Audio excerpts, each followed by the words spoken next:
Hello, and welcome to the Nerd Gym live stream, extra spooky edition. We have been asked, what are the best healthy Halloween snacks, party food, treats? Help me, I want to have a fun, awesome Halloween in this horrible, sucky 2020 year. How do I do that? How do I be festive and have fun with it and do cool stuff and feel amazing and also not fall completely off of my meal plan and be able to continue to make progress in the right direction? I am here to help. I am your coach, Melanie Black. I am a sports nutritionist, certified personal trainer, and owner of the Nerd Gym Online. Yes, and we are going to be answering this question today. Let's dive right in. Okay, what are some healthy party foods for Halloween? Let's start off by telling you what not to do, okay? Let's tell you what not to do first. What you don't want to do, in my opinion, unless you really love tedium, is this kind of stuff. So this kind of stuff is super cute. On Pinterest, if you go and look for healthy Halloween snacks, you'll see all these cutesy little, like, oh look, we peeled these oranges and then put a little stem of celery in there to make them into like tiny little pumpkins, but they're actually oranges. And then we cut bananas in half and we put little raisins in for eyes so they look like little ghosts. Okay, now listen. When you get into this kind of level of tea, here we have little pizzas with olives as cut up as little spiders, and here we have apple slices with berry tongues as monsters and little cut up. Okay, so if you are loving tedium, then this might be the artsy crafty thing for you. But I will tell you, I have made these things with and without my children when they were younger.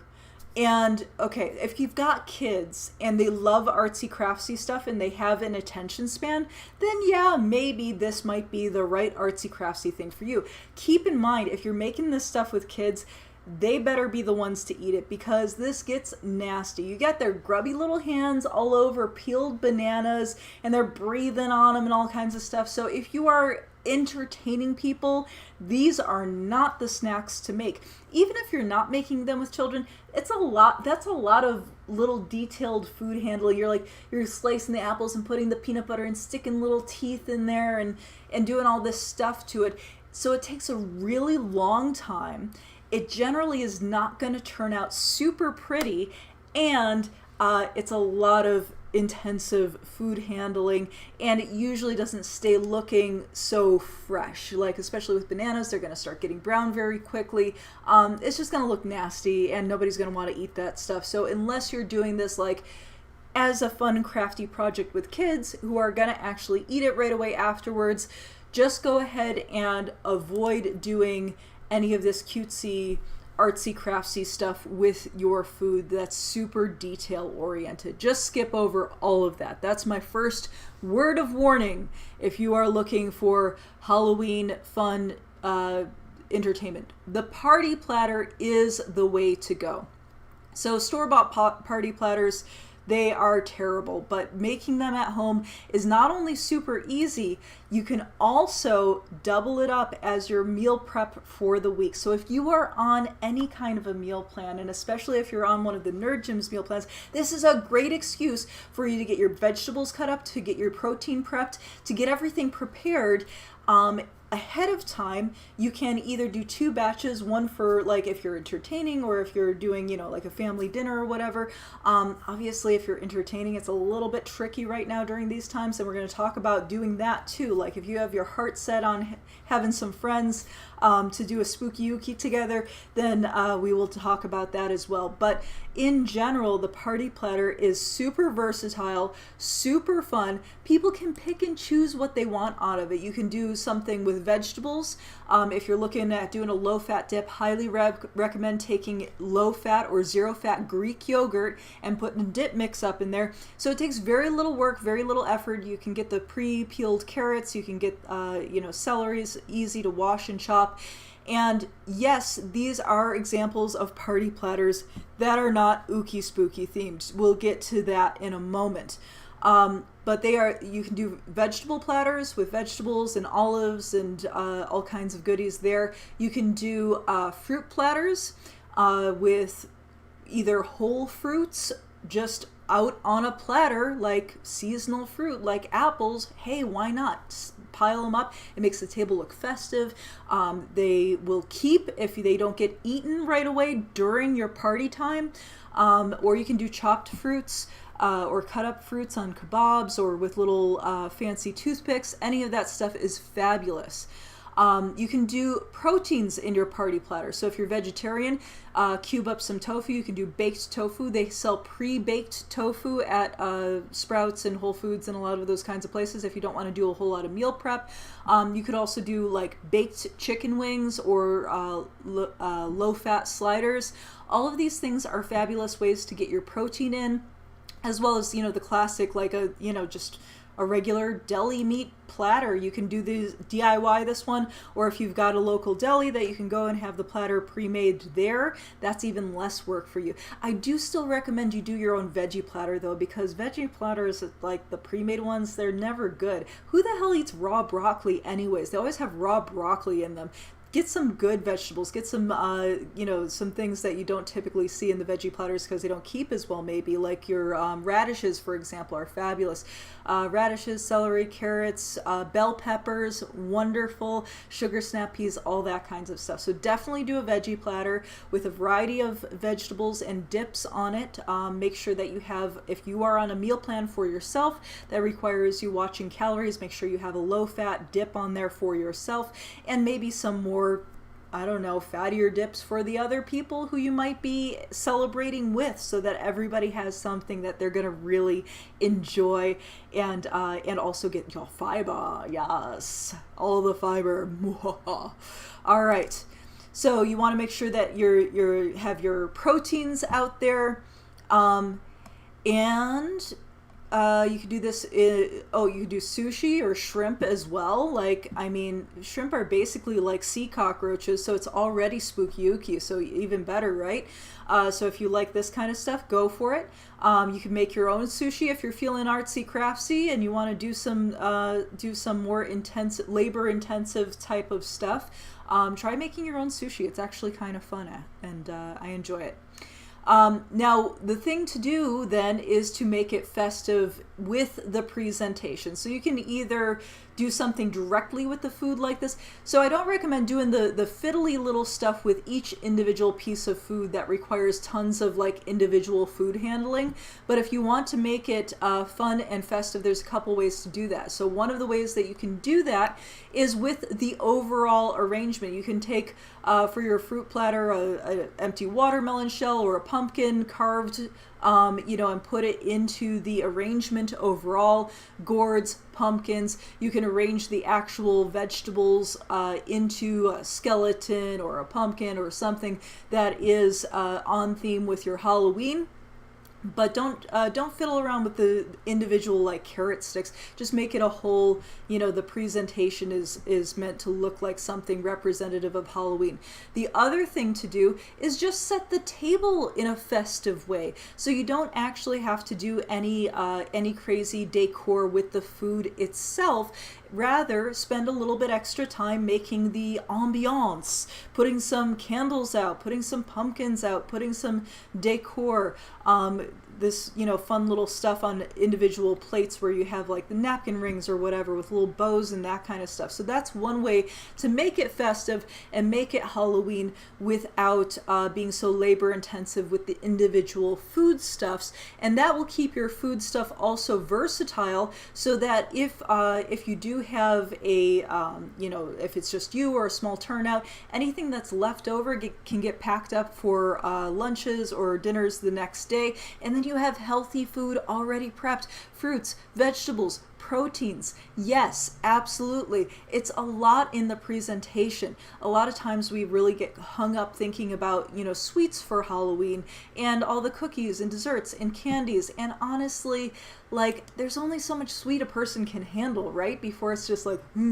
So think about things in terms of actual food things, your vegetables, proteins, all that kind of stuff. Can you have chips and stuff like that too? Depends on your nutrition plan and how strict you want to be. There's, you know, if it fits your macros plans, that will allow you to have a certain amount of carbohydrates, this, that, and the other thing.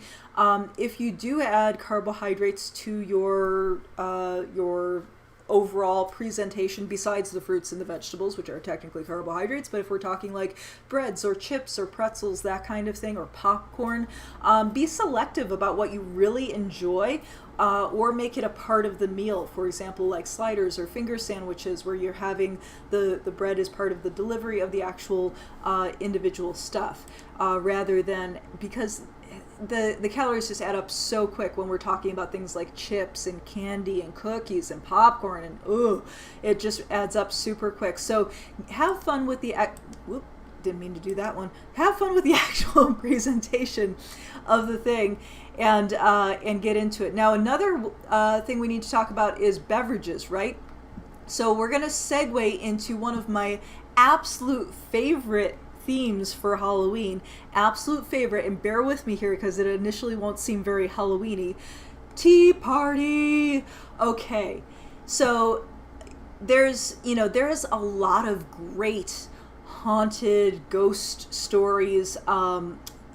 I just finished watching binge watching Haunting at Bly Manor on Netflix, and there's a lot of haunted, spooky, ooky stuff that takes place in like ancient Victorian times, and like ghosts from Victorian times and all this kind of stuff. So if you set it up so you have like sort of this antique-y kind of vibe to it, it can be very, very spooky and appropriate for Halloween. Like children with tea, doing tea parties and seeing ghosts and that kind of stuff. All this stuff can be kind of folded in and made really fun. Tea sets, fancy tea sets, can usually be found at your local thrift shop on the cheap. So if you don't have like fancy, like silver platters and utensils and little fiddly stuff that goes with a fancy tea party, go to your local thrift shop and see what you can find for teacups, tea sets, that kind of stuff. And they don't even need to be matched. They can be mismatched, they can be chipped. That's part of the fun with Halloween, is it doesn't need to be perfect. It can be a little bit on the goofy side, it can be a little crazy. And the nice thing about doing in particular a tea party is it's versatile for a couple of different audiences. So if you are doing with children, this is an easy sell. You got your little finger sandwiches here, your little your fancy tea and all that kind of stuff. And if you are on a nutrition plan for yourself, where you are maybe watching out for calories, you don't want to put a whole lot of extra calories in your drink, having a nice cup of tea. If you're a boring adult like me who watches your caffeine intake in the evening, even on late nights like Halloween night, where you don't want to have a whole lot of caffeine in the evening, you can do herbal teas. You could make it like a fancy Victorian tea, or you could do like a witchy tea party, right? So you can think sort of like witchy themed tea party with different herbs, and you could like even have little bottles, like witchy bottles of stuff with different teas, loose teas, so people can blend their own teas. If you go to a lot of the Whole Foods and Sprouts are our local ones, also the food co-op here in Tucson, places that have bulk herbs, spices, and teas, you can go ahead and even make a little, create your own witch's brew tea party, where you do have different flavor experimentations to go through with different things. You can have sweetener for those people who like their tea sweet, creamer and milk and all that kind of stuff. But for you yourself, if you're watching out for things like excess calories and caffeine, you can do your own little witchy brew tea party with your meal, and make it fun and make it special without all the extra calories and the heavy feeling in your stomach and feeling just like garbage the next day. You can actually feel like, like light and ready to go the next day without all the excess. So go ahead and try that for your Halloween celebration tea party. Okay, now maybe tea party isn't your jam.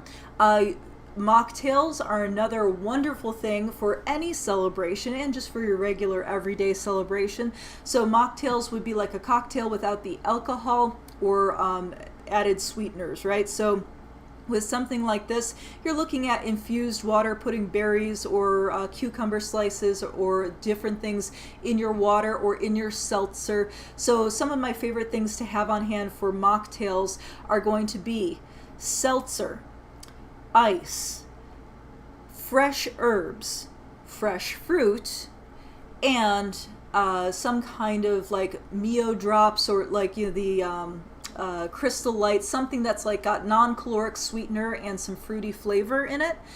And vinegar. I like using apple cider vinegar to replace the alcohol. It still gives a nice little punch up to the flavors that you put in your beverage, and a nice little warm feeling at the top of your belly without the excess calories of the alcohol.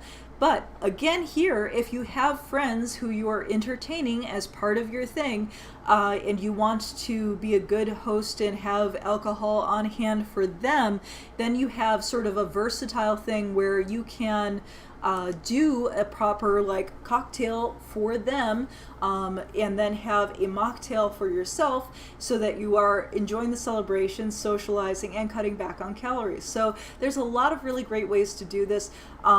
Wonderful way to kind of bond with either your family unit that you're connecting with over the Halloween holiday, or friends or family. Doing an outdoor obviously is wonderful. Doing stuff on the grill is always great if you have access to outdoor and a grill, especially these days with the COVID still being a major thing, and especially if you're in some of the warmer regions of the country like we are here in Tucson. We do not need to be indoors yet around here. There's plenty of warmth still out in the world. So definitely think outside of the box when it comes to Halloween and holiday celebrations, because sweets are not the only thing to be had. Now that said, all of those things said, I will tell you that I absolutely endorse planning to have a special treat on holidays. You don't want to feel deprived. That's not going to help you with the long term of whatever nutrition plan or whatever diet plan you happen to be on. You do want to have planned off-plan meals, which makes them part of the plan. So I don't like using the word cheat meal, right? Because it's, I don't know. It's just, don't cheat. Plan to be off plan, okay? If you plan for it, then you're fine. And if you are having a day where you say, you know what, for my celebration meal, we're doing, you know, vegetable platter and all these healthy proteins, and I'm going to choose all these things. And then instead of loading up on things like chips and pretzels and popcorn and all this kind of stuff, at the end of it, I'm going to have like a really good fudge brownie, or like, you know, whatever my favorite candy is from the Halloween candy bucket. That's going to be my treat, rather than adding up all of these extra calories with every little bit and piece. So those are my recommendations for healthy, happy Halloween fun for you and the whole family of any age, really.